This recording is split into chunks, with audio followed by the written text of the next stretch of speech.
있던 다 이뤘다는 이 말씀은 여러분들이 신앙생활을 할 때마다 아침부터 저녁까지 묵상을 해도 부족함이 없을 줄 압니다. 얼마 전에도 이 말씀을 가지고 똑같은 본문을 가지고 말씀을 전했습니다마는 저에게 은혜가 되고 또 여러분에게 은혜가 돼야 되기 때문에 다시 한번 말씀을 묵상을 하시면서 이 말씀에 여러분들이 큰 은혜 받을 수 있는 시간 되시기를 바랍니다. 사실 그렇잖아요.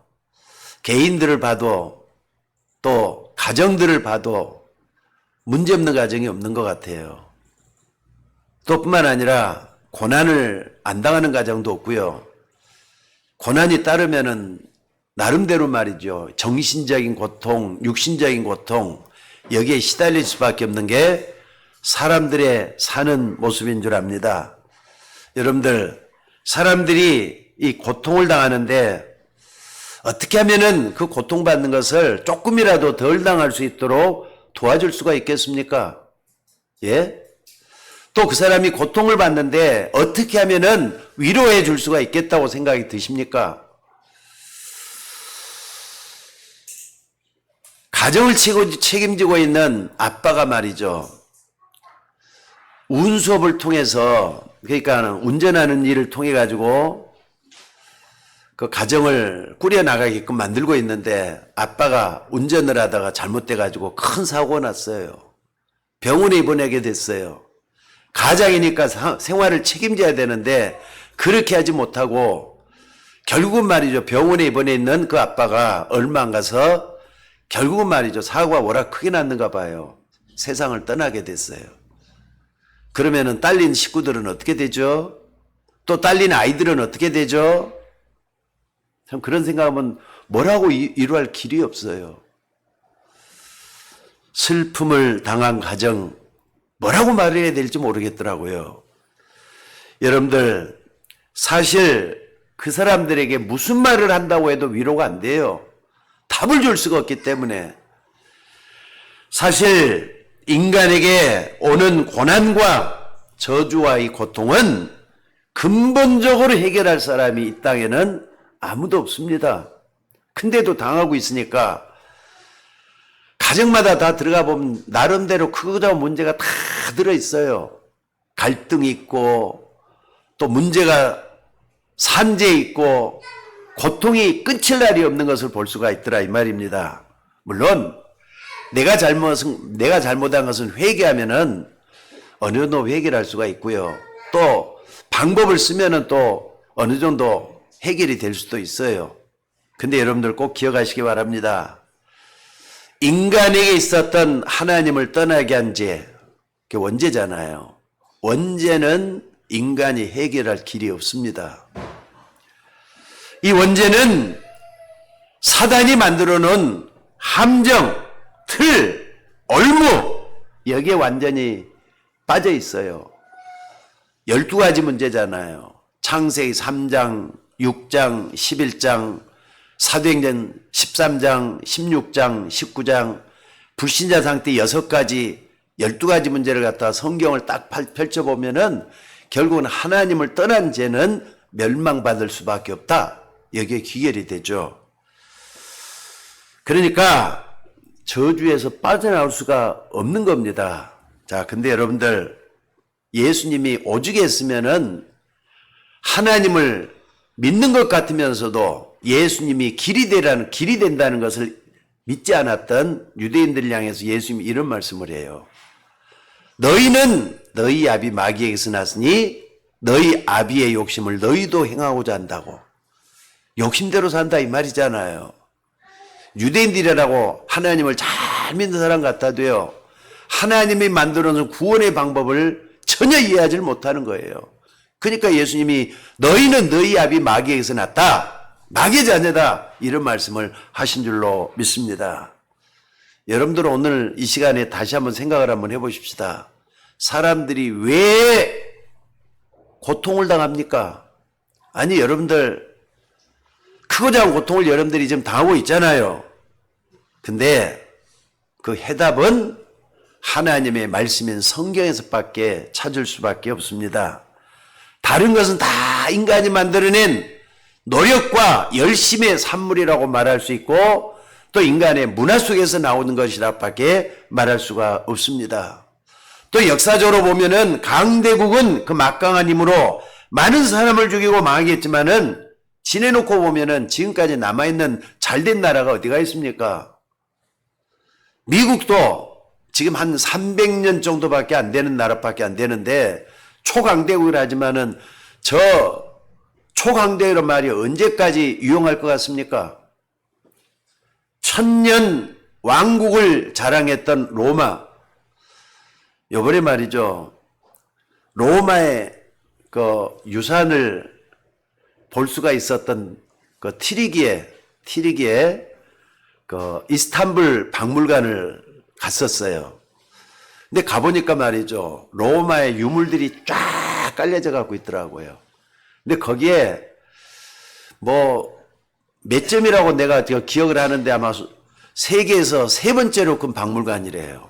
세계에서 세 번째로 큰 박물관이니까 어마하게 많은 거잖아요. 제일 많은 게 프랑스의 루브르 박물관이고 그 다음에 두 번째가 대영 제국 박물관이래요. 세 번째가 바로 튀르기예 박물관이라는 데입니다.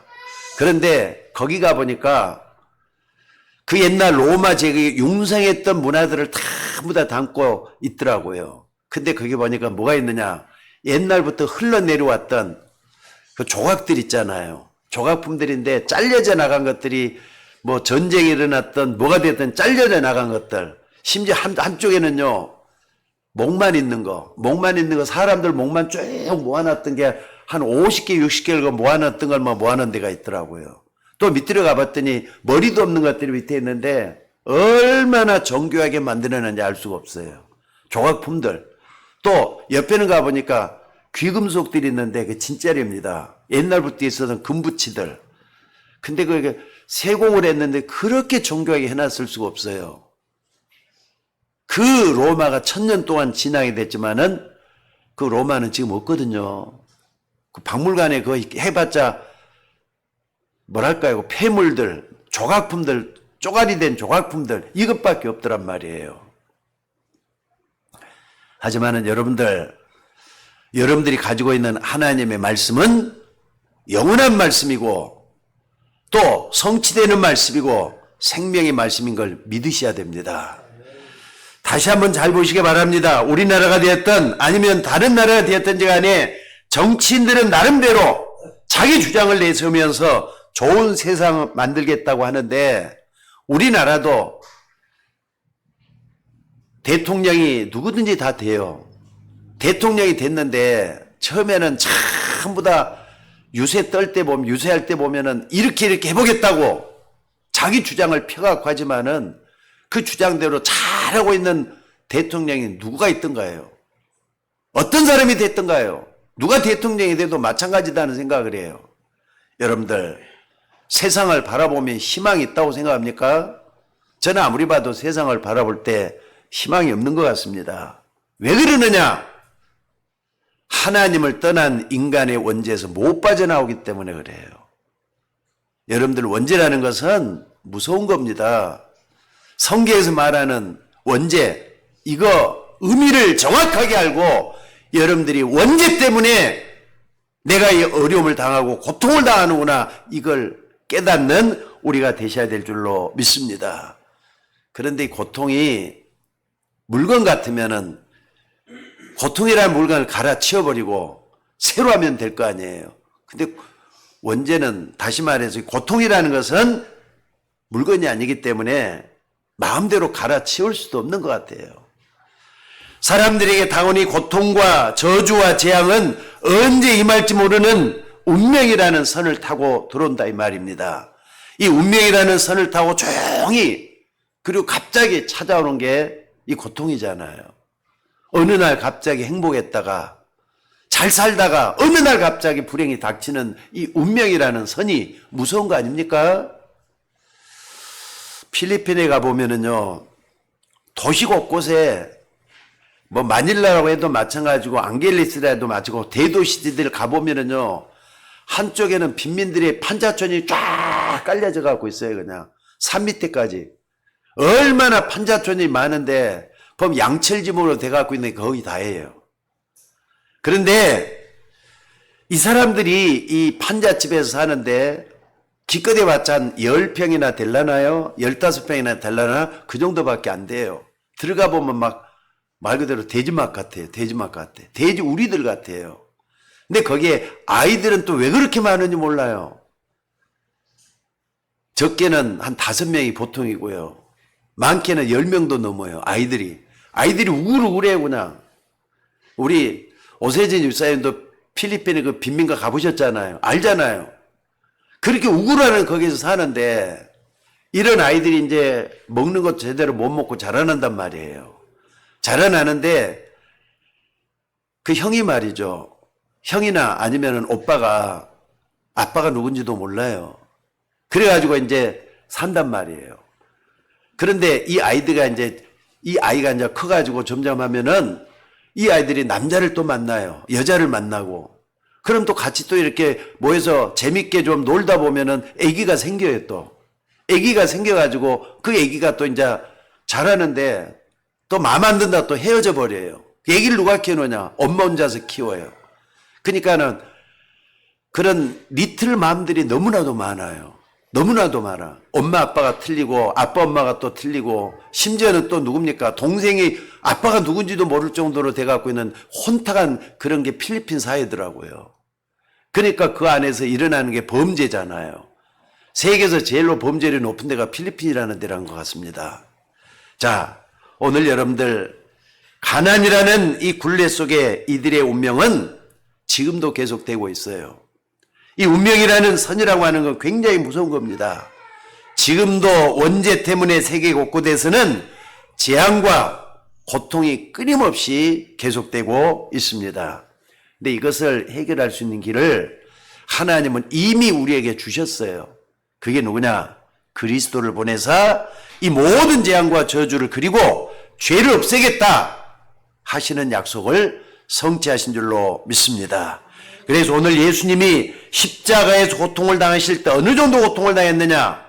키케루라는 이런 사람이 이런 말을 했습니다. 세상에서 가장 잔인하고 가장 소름 끼치는 형벌이 바로 십자가형이다.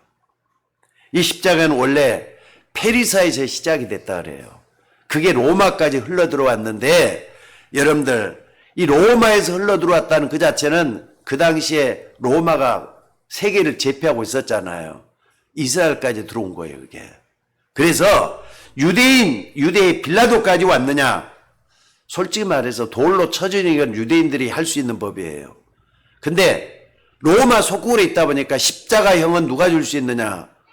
로마에서 줄 수가 있기 때문에 총독이었던 바로 빌라도에까지 오게 됐다 이 말입니다. 그래서 로마 법에서 이 형벌을 가해야 된 것인데 당연히 로마의 총독이었던 빌라도에게 유대인들이 고발을 한 겁니다. 그래서 사실 로마에서는요, 이 십자가 형을 할 때는 어떻게 하느냐? 십자가에 매달았잖아요. 그럼 어떻게 하느냐? 매단 채로 그냥 날이 가도록 내버려 둔대요. 그럼 어떻게 되는 겁니까? 맨날 며칠이고 이렇게 십자가에 내버려 두면은 그 안에서 물과 피를 다 쏟으면서 말라서 죽을 거 아닙니까? 그럼 새들이 와서 뜯어먹어요. 그 시신을. 새들이 와서 뜯어먹게끔 내버려 둔대요. 근데 유대인 나라에서는 그것은 좀 하나님 앞에 죄다 이렇게 생각을 했던 모양이에요. 그래갖고 어떻게 하느냐? 유대인들은 죽고 난 다음에 시신만큼은 무덤에 묻도록 하자 이렇게 했던 거라 그래요. 그래서 이 무덤에 들어가도록 이 처형하는 장소가 바로 어디냐? 골고다였다 이 말입니다. 아무 잘못 없는 예수님을 십자가 형틀에 메어가지고 골고다 언덕에 맨 겁니다. 이게 골고다라는 말은요 히브리 말이죠. 그리고 갈보리란 말은 라틴 말이고요. 거기서 십자가 형을 했다 이 말입니다. 갈 때는 4명이 앞뒤로 따개가지고 조를 이뤄가고 갔다 그래요. 그러니까 가는데 앞에 한 명이 죄패를 들고 가고 또 예수님은 2명의 흉악범과 함께 십자가를 지고 가는 겁니다. 가면서 어떻게 하느냐? 계속 때려요. 채찍을 갖고 때려요. 날카로운 그 들어있는 거 갖고 계속 때린다 이 말이에요. 때리는데 여러분들 때릴 때마다 어떻게 하느냐, 살점이 그냥 툭툭 튀어나오다 피가, 그러니까 붉은 피가 그냥 계속해서 흘러나오고 온 몸은 피투에서 되는 그런 몸이 돼갖고 있었다 이 말이죠. 그 예수님은 그 고통을 당하셨어요. 그래서 이사야 53장에 보면은 예수님 오시기 700년 전에 예언을 해놨잖아요. 그가 찔림은 우리의 허물리남이고 그가 상함은 우리의 죄악 때문이라. 그가 징계를 받음으로 우리가 나음을 입었고 그가 채찍에 맞음 우리가 평화를 누렸도다. 우리는 다 양 같아서 그릇 행하여 각기 제 길로 갔거늘 우리의 무리의 죄악을 그에게 담당시키셨도다. 예수님이 채찍에 맞고 또 창자옥에 찔리고 십자가에서 고통당하는 게 누구 때문이냐? 우리 인간들의 죄 때문에 그랬다는 것을 밝히고 있는 게 성경이다 이 말이에요. 자, 오늘 여러분들 이런 죄패, 근데 거기에는 뭐라고 써져 있느냐? 유대인의 왕이라 써라라 그랬어요. 그러니까 유대인들이 또 뭐라 그랬느냐? 아니다, 자칭 유대인 왕이라 써라. 그러니까는 빌라도가 그건 내 마음대로 하는 것이다 하면서 그걸 막았잖아요. 자칭 유대인 왕이라 쓰라고 이렇게 얘기를 했어요. 그러니까 유대인들이 얼마나 독종들입니까? 자, 이렇게 갈보리산에 올라가서는 해골골짜기에서 십자가 체험을 한 겁니다. 여러분들 십자가형 너무 끔찍하지 않습니까? 여러분들이 다 이뤘다고 말씀했던 이 배경 속에는 십자가의 끔찍한 형벌이 들어있다는 걸 오늘 또 다시 한번 상기해 볼 수 있는 여러분이 됐으면 좋겠습니다. 무거운 십자가를 지고 갈보리 언덕에 올라가서 뾰족한 유리 달린 그 채찍으로 두들겨 맞고 창으로 몇 백이나 찌르고 처참하게 죽으니까 이걸 보라는 거예요. 아니 유대인들이 어떻게 예수님을 이렇게 십자가에 못 박을 수가 있죠? 그러니까 예수님을 그렇게 십자가에 못 박았던 그것 때문에 2000년 동안이나 유대인들은 떠들이 민족을 했다는 거 잊지 마셔야 돼요. 그냥 그리 된 게 아니잖아요. 예수님이 어느 정도 비참한 지경까지 갔느냐? 아까 병사 4명이 있다 그랬잖아요. 병사 4명이 가는데 예수님과 그 죄인 2명이 같이 들어가는 거예요. 근데 옷을 말이죠. 다 벗기는 거예요. 예수님 옷을 다 벗겨요. 그리고 뭐 팬티만 이렇게 뭐 밑에 아랫부분만 가리게 했겠죠. 4명의 군인들이 다 나눠 가졌다는 거예요. 그리고 뭐 하나가 남았어. 망토 하나가 남았어. 나눠 가지는데 이걸 어떻게 하느냐? 그걸 찢어갖고 가질 수는 없으니까 차라리 누가 가져갈 거냐? 제비 뽑자면서까지 가져갔다 오늘 본문에 그렇게 나오잖아요. 물론 가난한 시대니까 죄인이 죽으면 옷이 무슨 소용이 있겠어요? 하겠지만은요. 이 정도로 비참하게 예수님을 십자가에 못 박아 죽었다 이 말입니다. 자, 오늘 여러분들 여기서 우리는 중요한 걸 한번 생각해 볼 수가 있어요. 유대인들은 어떻게든지 예수님을 십자가에 못 박아가지고 자기의 안위를 챙기는 데 급급을 했고요. 또 빌라도는 백성들이 무슨 생각을 하고 있느냐? 여론의 관심의 끝이 다가 있고요. 또 군인들은 옷 하나 더 가져오려고 제비 뽑기까지 하는 이런 형국이에요. 그런데 예수님은 그 십자가에서 뭘 하셨습니까? 우리 인간들을 향한 죄악을 용서하기 위해서, 여러분의 죄를 용서하기 위해서 십자가에서 목숨을 바친 것이 됐다는 거 잊지 마시기 바랍니다. 예수님이 이렇게 십자가에서 물과 피를 다 쏟고 있는데 가장 힘든 게 뭐겠어요? 의사들이 그러더라고요. 수술을 하게 되면요, 환자가 굉장히 목이 마르다네. 왜? 피를 너무 많이 흘리게 되면은 목이 마르대요. 예수님도 십자가상에서 피를 다 쏟아내셨잖아요. 그러니까 목이 마르다. 맨 마지막에 한 얘기가 나 목마르다 그랬어요. 그러니까 오늘 여기 뭐라 그랬습니까? 신 포도주가 가득히 담긴 그릇에서 신포도를 가지고 예수님에게 목을 적셔 주셨다 그랬습니다. 그리고 난 다음에 맨 마지막에 예수님이 했던 한마디가 중요해요. 얼마 전에도 이 말씀을 가지고 다시 말씀을 했습니다. 뭐라 그랬습니까? 예수님이 맨 마지막에 다 이뤘다 그랬어요. 오늘 여러분들 예수님이 십자가에서 맨 마지막에 했던 이 말씀을 여러분들이 신앙생활 할 때마다 기억하시면서 거기서 모든 답을 찾아내셔야 돼요. 고통의 문제도, 여러 가지 내게 당하는 여러 가지 힘든 문제도, 어려운 문제도 여기서 답을 찾아내셔야 돼요. 여러분들 그리스도 안에 인간 모든 문제에 모든 답이 다 들어있다는 걸 믿으시기 바랍니다. 그리고 그분은 2000전에 십자가에 못 박혀 죽으셨어요. 그러는 지금 현재 하늘 보좌 우편에서 부활하셔서 지금도 여러분과 함께 거하시는 하나님이십니다.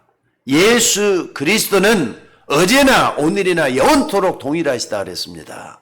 그 예수님이 어떻게 하느냐? 하늘 보좌에서 여러분들을 살피시고 지켜주시고 보호하시고 인도하신다는 걸 믿으시기 바랍니다. 다시 한 말씀드립니다. 예수님이 오시기 전에 이사야 선지자가 이사야 53장 4절 6절에 보니까 이런 고백을 했어요. 예언의 메시지죠. 그는 실로 우리의 질고를 지고 우리의 슬픔을 당하였거늘 우리는 생각하기를 그는 징벌을 받아서 하나님께 맞으며 고난을 당한다 했느나. 그러니까 그가 무슨 죄를 지었길래 저렇게 십자가에 못 박혔나 보다 이렇게 생각했다 이 말이에요. 그런데 그 다음에 뭐라 그랬느냐? 이사야가 이런 성령의 감동으로 이런 얘기를 해요. 그가 찔림은 우리의 허물 인하며 그가 상함은 우리의 죄악 때문이라. 근데 여러분 이걸 갖다가 우리란 말 대신에 나를 집어넣어 보셔요. 그가 찔림은 내 허물 때문이요 그가 상함은 내 죄악 때문이라. 그가 징계를 받음으로 내가 평화를 누리고 그가 채찍에 맞음으로 내가 나음을 받았도다. 맞습니까? 예수님의 십자가에 죽으시면은 바로 여러분과 저의 죄 때문에 이런 엄청난 고난을 당하시고 핍박을 당하시고 찔림을 당하신 줄로 믿습니다. 여러분 예수님이 왜 십자가에서 그 비참하고 고통스러운 그 시간을 보내셨는지 아시겠습니까? 지금도 전 세계 모든 인류에 공통된 문제가 있습니다. 그 첫 번째가 뭐냐면요, 가난인 것 같아요. 이번에도 일본에 제가 갔었잖아요. 일본에 동경을 갔어요. 동경이면 신주쿠 쪽에는 그냥 차를 타기 위해서 갈아타기 위해서 이렇게 갔기 때문에 이번에는 별로 여행이란 말은 전혀 못하겠어요. 그냥 어떻게 하면 그 목적지까지 갈까? 길을 잘못 어긋나면은 큰일 나지 않은 생각 때문에, 조바심 때문에 그냥 여기 와갖고 병이 다 났잖아요. 그 정도로 했는데, 농촌 같은 데 가보니까 우리 한국이나 똑같아요. 똑같아요. 못 사는 사람은 못 살고, 어려운 사람들은 어렵고. 자, 그런데 전 세계적인 문제가 뭐냐? 첫 번째가 가난 문제예요. 여러분만 가난한 게 아니라 이 땅의 모든 사람들이 가난 문제 때문에 고통을 당하고 있어요. 특히나 어른들이나 교회까지도 가난하단 말이에요. 물론 가난한 것은 잘못이 아닙니다. 근데 그 가난 때문에 내가 아무것도 할 수 없다면은 그것은 문제가 되는 거잖아요. 여러분, 가난 때문에 여러분들이 어떻게 해결할 수가 있습니까? 그리고 또 두 번째는 우리 부모님이나 많은 분들이 여러 가지 질병에 시달려요. 나이가 들다 보면은요, 질병은 그냥 찾아오는가 봐요. 저도 옛날에는 건강하다 그랬잖아요. 근데 여기저기 아픈 데가 자꾸 생기기 시작하더라고요. 근데 이것은 약과예요. 간단한 것들이니까 고칠 수 있고 견딜만 한 거니까. 근데 갑자기 큰 질병이 찾아와가지고 자리에 누운 집에서 몇 년째 되시는 그런 우리 집사님도 계시잖아요. 안 그렇습니까? 우리 박사님 원장님 같은 경우는 다리 좀 이렇게 고치기 위해서 이렇게 좀 몸부림치면서 했었는데 지금 빨리 낫지 못하고 지금 그게 또 화근이 돼가지고 어려움을 지금까지도 당하고 계셔요. 질병 문제 때문에 고통을 당하고 있는 사람. 여러분들 질병 자체는 죄가 아닙니다. 젊은 사람이 됐든 나이 든 사람이 됐든 질병이 찾아오기 마련이에요. 그걸 대비할 수 있는 여러분들이 됐으면 좋겠습니다. 그러나 이 질병이 너무나 많은 고통을 주고 아무것도 못할 정도로 늘 아프다면은 그 좀 생각해 볼 만한 심각한 문제 아니겠습니까? 질병, 나에게도 찾아올 수 있는 거잖아요. 그리고 세 번째가 뭐냐? 사람들이 살면은 다 유능했으면 좋겠어요. 돈도 잘 벌고 잘 살고 그랬으면 좋겠어요. 근데 이 세상에는 무능한 것들이 우리 마음속에 또 우리 속에 자리 잡고 있잖아요. 나름대로 나는 왜 이렇게 무능하지? 무력감이 사로잡아가지고 나를 어떻게 할 줄 없을 정도로 만들어가요. 참 보면은요, 왜 내가 이렇게 미련하지? 왜 내가 이렇게 무능하지? 이것 때문에 고민하는 사람이 많다 이 말이에요. 그러니까 세계 문제는 가난, 질병, 무능 문제인 것 같아요. 이런 문제가 계속해서 사람들을 고통 속으로 몰아넣어 가고 있다 이 말입니다. 자, 그런데 여러분들, 예수님은 분명히 십자가에서 모든 문제를 다 해결하시고 다 이뤘다고 했습니다. 오늘 여러분들 확실한 언약을 좀 붙잡고 힘을 얻게 되시기를 주의 이름으로 축원합니다. 예수님이 큰 소리로 승리의 함성을 지르신 것이에요. 다 이뤘다. 마지막에 말이죠. 물과배를 다 쏟으시고 다 이뤘다 하신 것은 허덕이면서 그냥 하시는 말씀이 아니었어요. 그냥 어쩌다 한번 내뱉은 그런 말이 아니었다 이 말입니다. 그러니까 여러분들 속지 마시기 바랍니다. 근데 여러분들은 예수 믿는 가장 귀한 말씀을 가지고 있으면서도 자꾸 속아요. 여러분 하나님의 자녀 맞습니까? 맞으면 아멘 좀 크게 하셔요. 하나님 자녀 맞습니까? 맞습니까? 요걸 항상 고백하시면서 예수님의 맨 마지막의 말씀, 십자가에서 7시간 반 동안이나 고통을 당하면서 죽어가셨던 예수님이 맨 마지막에 하셨던 그 말씀을 기억하셔야 돼요. 다 이뤘다. 여러분들 하나님의 자녀가 맞다면은 십자가에서 고통 당하시면서 다 이뤘다는 이 말씀이 여러분의 언약의 1순위가 돼야 돼요. 예수님이 다 이뤘다지 않았느냐? 이걸 딱 붙잡고 기도할 수 있는 여러분이 되셔야 될 줄로 믿습니다. 성경에는 언약의 책이라 그러죠. 신약을 갖다가 뉴 테스트먼트, 새 언약이란 말이에요. 구약은 옛 언약이란 말이에요. 그 중심에는 뭐가 있느냐? 예수 그리스도가 있어요. 예수 그리스도가 맨 마지막에 했던 말씀이 뭐냐? 다 이뤘다는 말씀이에요. 예수님이 이 땅에 제일 많이 했다는 말씀이 뭡니까? 오자마자 천사가 했던 말씀이 봐라! 처녀가 잉태에 아들 낳을 것이요 그 이름을 임마누엘이라 하리라. 하나님을 떠나도 멀리 떠났던 우리 인간에게 하나님이 가까이 우리에게 다가오도록 하시기 위해서 하나님이 우리와 함께 하시다 그랬다 이 말이에요. 그러니까 내가 예수 믿는다 할 때는 예수님이 여러분과 함께 거하시는 거예요. 믿습니까? 여러분들이 예수 믿습니까? 하나님이 나와 함께 하시는 증거를 가지고 있어야 돼요. 성령이 함께하고 있습니다. 그러니까 예수 믿는 사람은 끝까지 하나님 책임진다는 걸 믿으셔야 돼요. 자식 있잖아요. 부모가 자식을 낳으면은 부모는 끝까지 책임져요. 그 자식을 위해서. 그게 부모잖아요. 하나님도 하나님 자녀가 된 여러분을 끝까지 책임진다는 걸 믿으시기 바랍니다. 그래서 우리는 하나님의 모든 언약을 믿어야 되겠지만 다 이뤘다는 이 언약이 여러분의 1순위가 돼야 된다 이 말입니다. 이 언약을 붙잡은 사람들이 어떻게 달라졌느냐? 나중에 보면은요, 자기의 생명까지도 다 바쳐서 하나님을 위해서 헌신하고 충성했던 그런 역사가 성경에 다 나와 있습니다. 또 역사각을 증명하고 있고요. 자, 그렇다면은 오늘 예수님이 완성하신 다 이뤘다는 약은 뭘 다 이뤘다는 말입니까? 첫째는 뭐냐면요, 여러분들이 문제 왔을 때, 어려움이 왔을 때 흔들리지 말고 언약을 바르게 붙잡고 기다리는 걸 잘하는 여러분들이 되셔야 돼요. 무슨 말인지 알겠습니까? 기다리는 걸 잘하라 이 말. 그러니까 기다리는 걸 잘하려면 첫째는 뭡니까? 기도하는 여러분들이 되셔야 돼요. 몇 년씩을 가지고 기다릴 수는 없어요. 당장이 고통스러운데 어떻게 몇 년씩을 참을 수가 있습니까? 여러분들, 예수님은 십자가에서 우리의 모든 문제를 다 이루셨다 그랬습니다. 언약을 붙잡는다는 말이 무슨 말이죠? 문제의 원인이 뭔가를 알고 있기 때문에 언약을 붙잡을 수 있는 겁니다. 여러분, 이 땅의 가장 큰 문제가 뭡니까? 하나님을 떠나게 된 문제예요. 그걸 원죄란다 그랬죠. 그 원죄를 가져던 장본인이 누구죠? 창세기 3장 1절이에요. 하나님이 지으신 들짐승 중에 뱀이 가장 강교하더라. 맞습니까?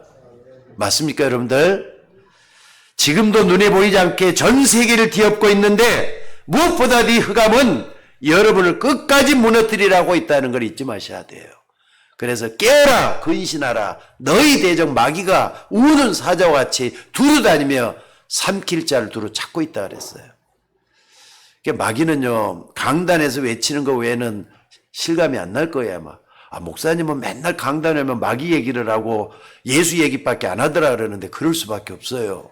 강단이라도 이걸 외쳐줘야 될 거 아닙니까? 현장에 나가고 여러분들 살고 있는 가정이나 또 여러분 친구들 가보면 마귀 얘기 합니까? 바르게 말이죠. 성경에 나오는 바르게 마귀 얘기는 제대로 해줘야 될 거 아닙니까? 마귀가 어떤 존재냐? 마귀라고 하는 존재는요, 여러분들, 마귀라는 말 자체가 뭐냐? 여러분과 사람과 사람사 분리시키는 존재가 마귀라는 말 뜻이에요. 사단이 뭐냐? 하나님을 대적한다 그래서 사단이라고 해요. 그러니까 사단, 마귀 동급입니다. 동급.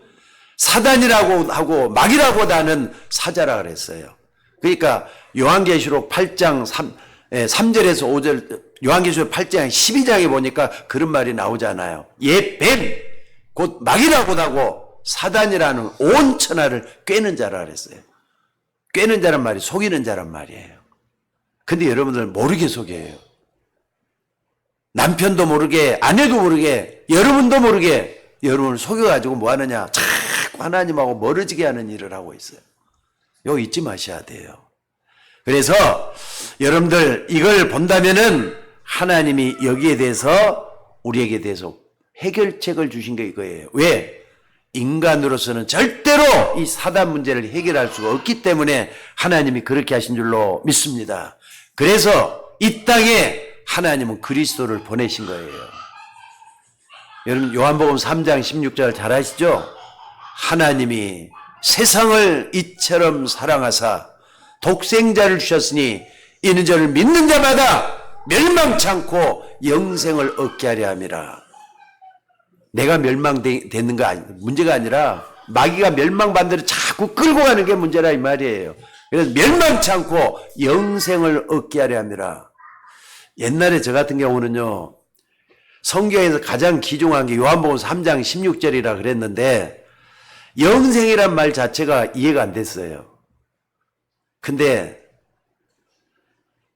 성경을 알고 또 성경에서 인간이란 존재가 어떤 걸 알고 나니까 영생이란 말이 제일 반가운 말이더라고요. 여러분 고통받아왔잖아요. 어려움 당해봤잖아요. 여러분 자신에 대해서 누구보다 눈이 열려져야 될 것 같아요. 인간이란 존재에 대해서. 적어도 현재 여러분들은 인간이 동물이 아니라는 건 알 거예요. 인간은 동물이 아니잖아요.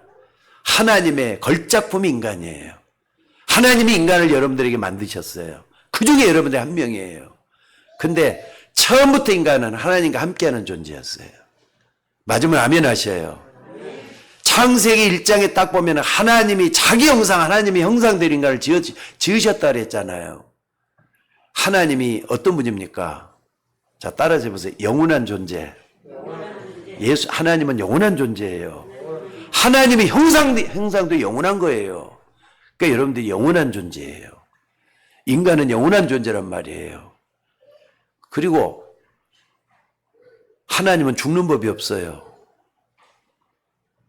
영생 불사하시는 분이 하나님이잖아요. 인간도 원래부터 죽는 법이 없어요.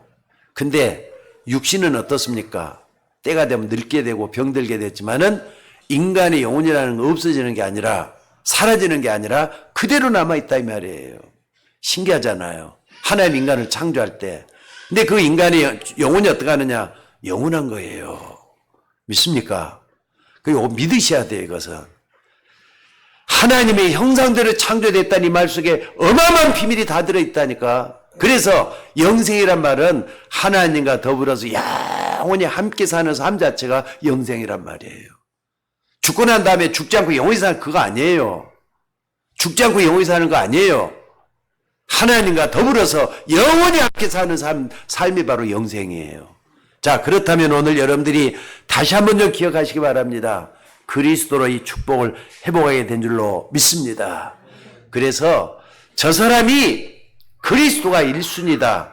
여러분 그렇게 만드셔야 돼요. 만약에 1순위가 아니다, 1순위다 하는 것은 마귀가 더 잘 알아요. 1순위가 아닐 때는 자꾸 건들잖아요. 1순위랄 때는요, 건들 수가 없어요. 그러니까 그 사람이 힘이 있고 강하잖아요. 여러분 예수님이 1순위가 되시기를 주의 이름으로 축원합니다. 여러분 삶의 1순위로만 두셔야 돼.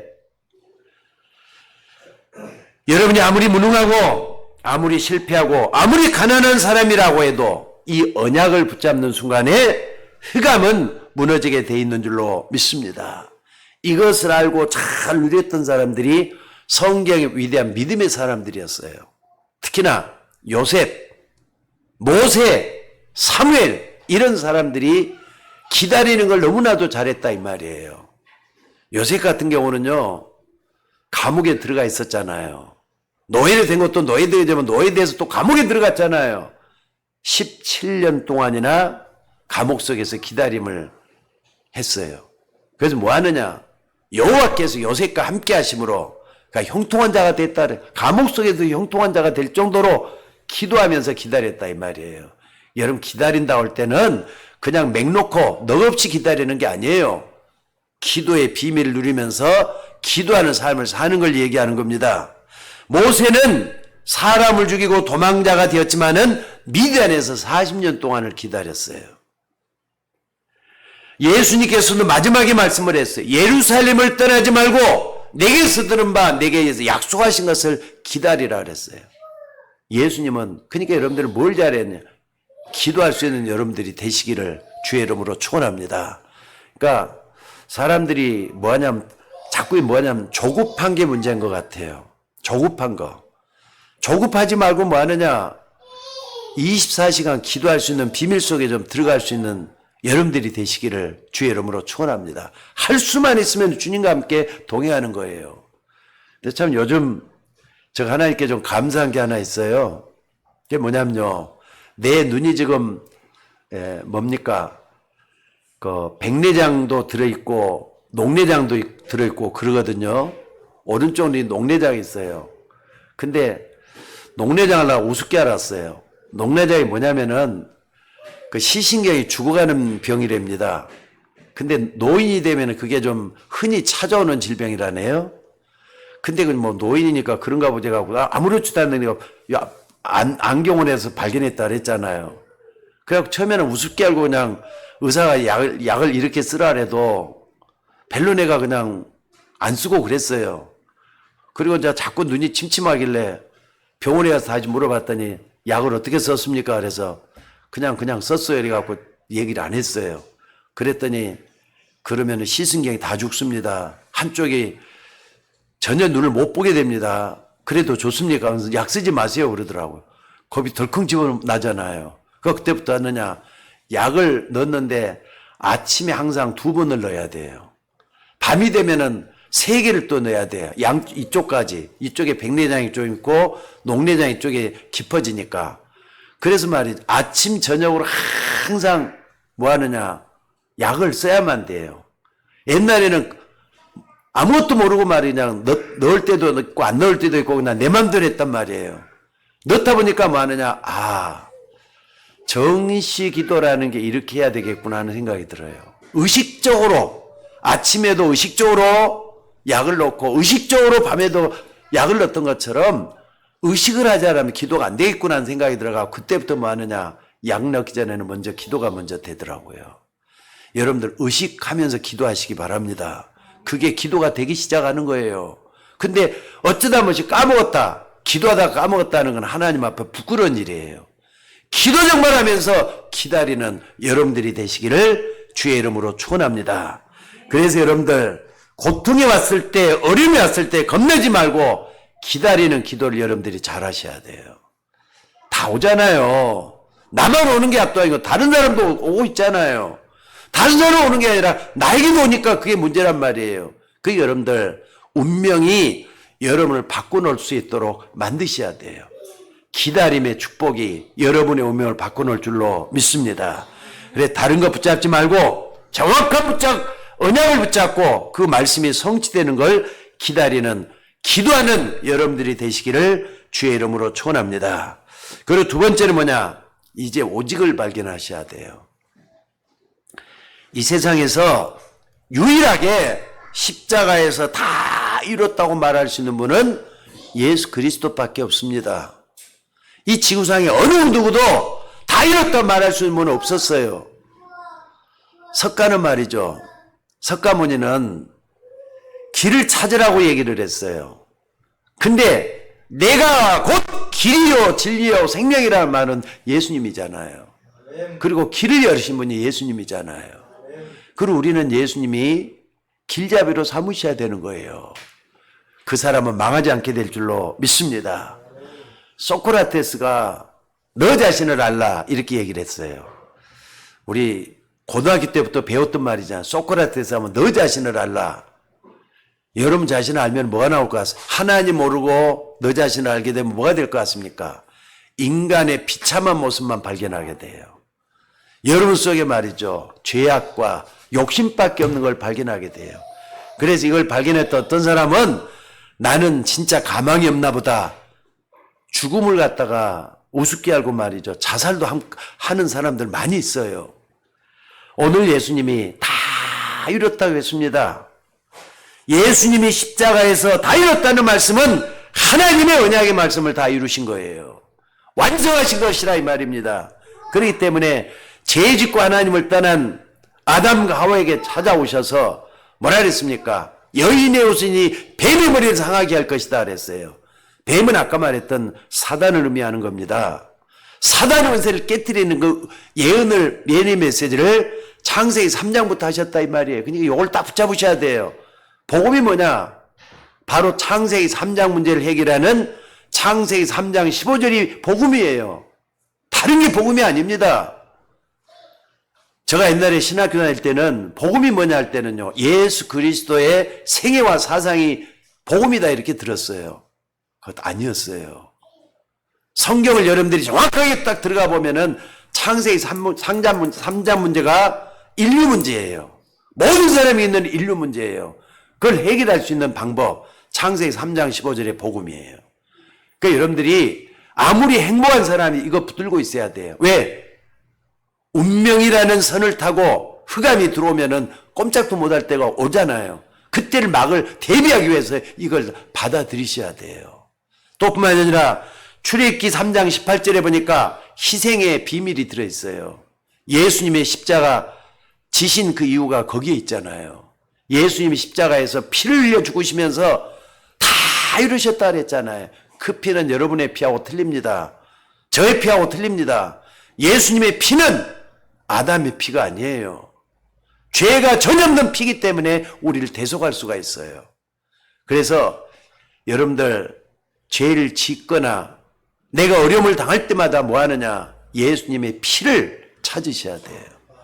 예수님의 피는 우리의 모든 죄를 다 용서할 수 있게 된 줄로 믿습니다. 그가 찔림은 우리의 허물 때문이요. 그가 상함은 우리의 죄악 때문이라 그랬어요. 그래서 여러분들 인간은 어느 누구도 자기 죄도 용서할 수가 없습니다. 인간 뭐라 그랬잖아요. 죄를 지면 제 싹을 치료해야 돼요. 예수님이 대신해서 죄를 갚겠다 그랬잖아요. 잊지 마시고 여러분들 이스라엘 백성들을 해방시킨 예수 그리스도의 은혜가 여러분에게 써져야 될 줄로 믿습니다. 또 뿐만 아니라 속국 백성이 돼서 착취와 눌림 속에 살고 있는 사람들에게 베드로가 고백했습니다. 주는 그리스도시요 살아계신 하나님의 아들이시니다. 여러분들 어려움이 올 때마다 그리스도 이름 부르시기 바랍니다.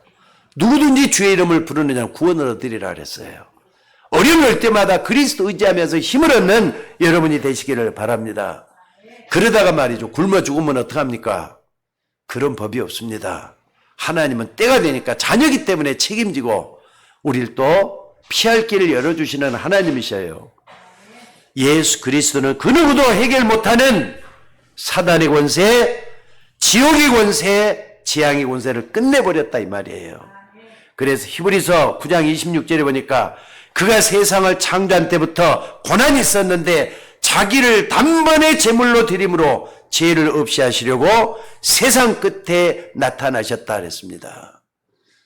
여러분 죄 없는 사람 있습니까? 죄 안 짓고 사는 사람 있습니까? 목사님 그렇게 묻는 목사님은요, 저 죄 많이 지어요. 그렇기 때문에 그리스도가 나에게 필요해요. 여러분들도 죄 짓고 살잖아요.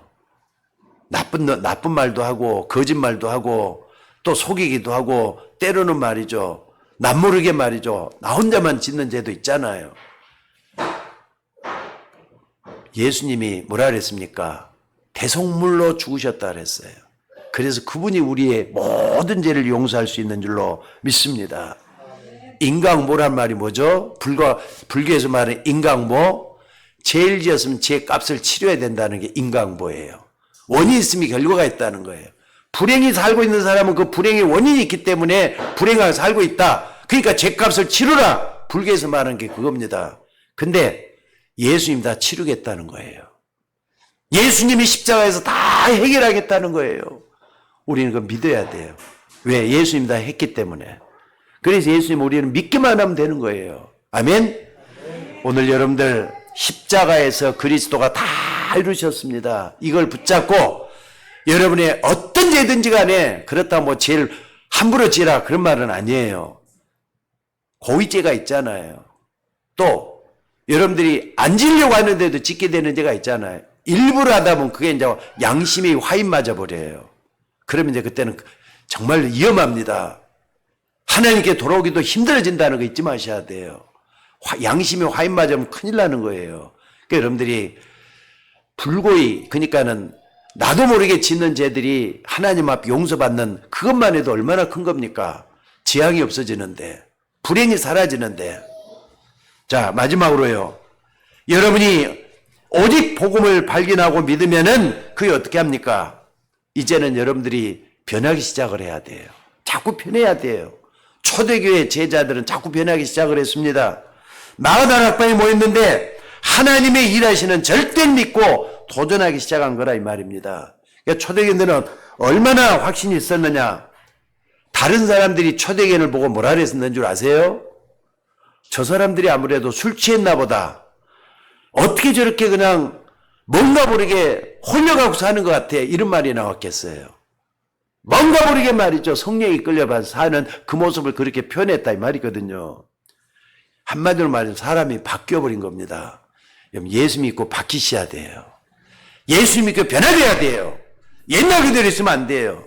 오늘도 여러분들 하나님의 말씀으로 힘을 얻는 여러분들 되시기를 주의 이름으로 축원합니다.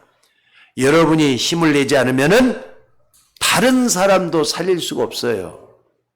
여러분이 힘을 내지 않으면은 여러분 가정도 힘을 잃게 돼요. 내가 중요하다 이 말입니다. 어떤 부인이 말이죠, 자기 남편 때문에 너무 힘들었는가 봐요. 우리 남편 흉을 보면서 남편이 저렇게 말이죠, 죄를 짓고 사는데 너무 힘들게 하는, 자기 자신을 너무 힘들게 하는데 어떻게 했으면 좋겠느냐 이렇게 묻더라고요. 그래서 제가 그런 말을 했어요. 그래요, 남편이 죄를 짓고 있는데 남편이 당신을 너무 힘들게 하는데 그 남편을 위해서 기도할 수 있는 사람은 당신밖에 없습니다. 그 남편을 위해서 진짜 한번 기도 한번 했으면 좋겠어요. 나 그 얘기를 했어요.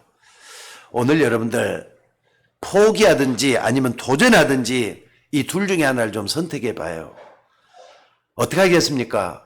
좌절하고 낙심하고 절망하고 포기하고 말 거예요? 아니면은 도전해서 변화되고 바뀌고 또 모든 것을 다 갱신할 수 있는 여러분이 돼야 되지 않겠느냐 이 말이에요. 성경 그걸 얘기하고 있어요. 환난 당할 때는 어떻게 하느냐. 초대교회 사도 야고보가 말이죠, 이미 순교를 했고 베드로가 감옥에 있었을 때 사도들이 다 붙잡혀 갔는데 중직자들이 뭐 했습니까? 교회 모여가지고 그들이 말이죠. 진짜 기도했는가 봐요. 그랬더니 기적이 일어났다 그랬어요. 사도행전 12장에 보면은 어떤 기적이 일어났습니까? 감옥에 갇혀있던 베드로가 신기하게 감옥 문이 열리면서 빠져나오는 길이 열렸다 그랬어요. 게다가 그 사람들을 그렇게 압제하면서 죽이려고 했었던 헤로드 왕이 말이죠. 벌레가 물려서 죽겠다 그랬어요. 충이 들어가서 죽겠다 그랬어요. 하나님이 천사를 보내서 충이 들어가서 죽겠다 그랬어요. 하나님이 역사한 거잖아요. 자, 오늘 여러분들이 이 땅에 살면서도 성경에 나타난 응답은 여러분의 삶 속에서도 일어나져야 될 줄로 믿습니다. 하나님의 역사를 좀 바라보면서 좀 도전하시기 바랍니다. 안 된다 하지 말고 하나님의 역사를 바라볼 수 있는 여러분이 되셔야 될 줄로 믿습니다. 자, 오늘 우리 성도들이 이 복음을 최고의 여러분의 인생 순위에 놓고 하나님을 바라볼 수 있는 여러분이 되시기를 주의 이름으로 축복합니다. 자, 이제 복음을 하는 우리가, 이 교회가 세상에 짓밟게 만들어서는 안 돼요. 지난 주간에 잠을 자고 있는데 아침에 이제 새벽 예배 갔다 오고 잠깐 좀 눈을 붙이고 있는데 아마 그때가 8시 반쯤 됐는가 봐요. 어느 분이 전화가 왔어요. 그래서 전화를 딱 받았더니 목소리도 오랜만에 들은데 어디서 들은 목소리예요. 그래서 전화를 받았더니 이성희 목사라는 분이 있어요. 이성희 목사라는 분이 있어요. 내가 제주노에서 안수를 받았는데 안수 동기 목사님이야. 나이는 나보다 좀 어려요. 근데 그분이 뭐 그동안에 이제 여러 가지 있었는가 봐요. 그분이 전화 와가지고 우리가 유튜브를 하잖아요. 유튜브에 방송이 다 올라가잖아요. 그 전화번호를 보고 전화하게 됐다. 이렇게 얘기를 하면서 하는데 그 이성희 목사님을 우리가 만나가지고 얘기를 딱 들었어요. 그래갖고 이제 만나서 얘기를 하는데 미국에 있더라고요, 이분이. 미국에 있는데 한인교회만 해갖고 미국 전체가 한 4,000개 정도가 된답니다. 4,000개 정도가 되는 한인교회 가운데 지난 코로나 때문에 1,500개 가까운 교회가 다 문을 닫았대요. 기도도 할 수가 없는 상황이 되니까 교인들이 그 미국 교회는 전부 다 1시간씩 2시간씩 차를 달려갖고 오잖아요. 뭐 많게는 뭐 하루 5시간 7시간 그렇게 차를 달려갖고 오는 교회가 많은데 코로나 때는 모이지를 못하니까 한인교회가 전부 다 문을 닫아가지고 목사님들이 한국으로 돌아가고 또 목사님들이 다른 일을 하고 그런 일을 하게 된 게 비밀이 됐다는 거예요. 그래요. 그 말 들으니까 우리 교회 코로나 보통 것만 해도 기적이더라고요. 그 목사님도 지금 뭐 한국에서 같이 안수를 받았다가 미국에서 이제 그 교회를 하고 있는데 교회가 전에는 한 50명 이상씩 모였는가 봐요. 근데 지금은 뭐 하느냐? 3명, 4명 모이는 교회가 되고 있다 그러면서 우리 교회가 좀 도와줄 수 없느냐? 이런 얘기를 하는 거예요. 그래서 그것은 좀 더 기도해 보자 그래갖고 내가 말았어요. 아니, 미국 교회가 한국 교회를 도와줘요. 한국 교회가 미국 교회를 돕습니까? 근데 문제는 뭐냐면은 뭐 교회가 다 죽어가고 있다는 사실이에요. 그러면은 여러분 우리 교회가 좀 잘 되는 교회도 아니잖아요, 지금. 반주자 문제도 좀 상당히 문제가 있고. 근데 여러분들 우리 교회 여러분들이 살리지 않으면 교회에 살 길이 없다는 걸 잊지 마셔야 돼요. 정말로 여러분들 모두가 다 정말로 우리가 전도할 수 있는 제자 세워가지고 교회가 살아나져야 돼요. 우리 교회 살릴 수 있는 건 여러분밖에 없습니다. 교회는 그리스도가 머리가 돼요. 교회는 성도들이 그리스도의 몸이라 그랬어요. 지체라 그랬어요. 이걸 모아가지고 뭐 하느냐? 그리스도의 십자가 사역을 감당할 수 있는 교회가 되어야 된다 이 말입니다. 그래서 여러분들 우리 서울 예인교회를 놓고도 기도 좀 많이 했으면 좋겠습니다. 여러분들이 집에서 정식 기도할 때마다 여러분 가정과 개인을 위해서도 기도해야 되겠지만은 교회를 위해서도 기도하셔야 돼요.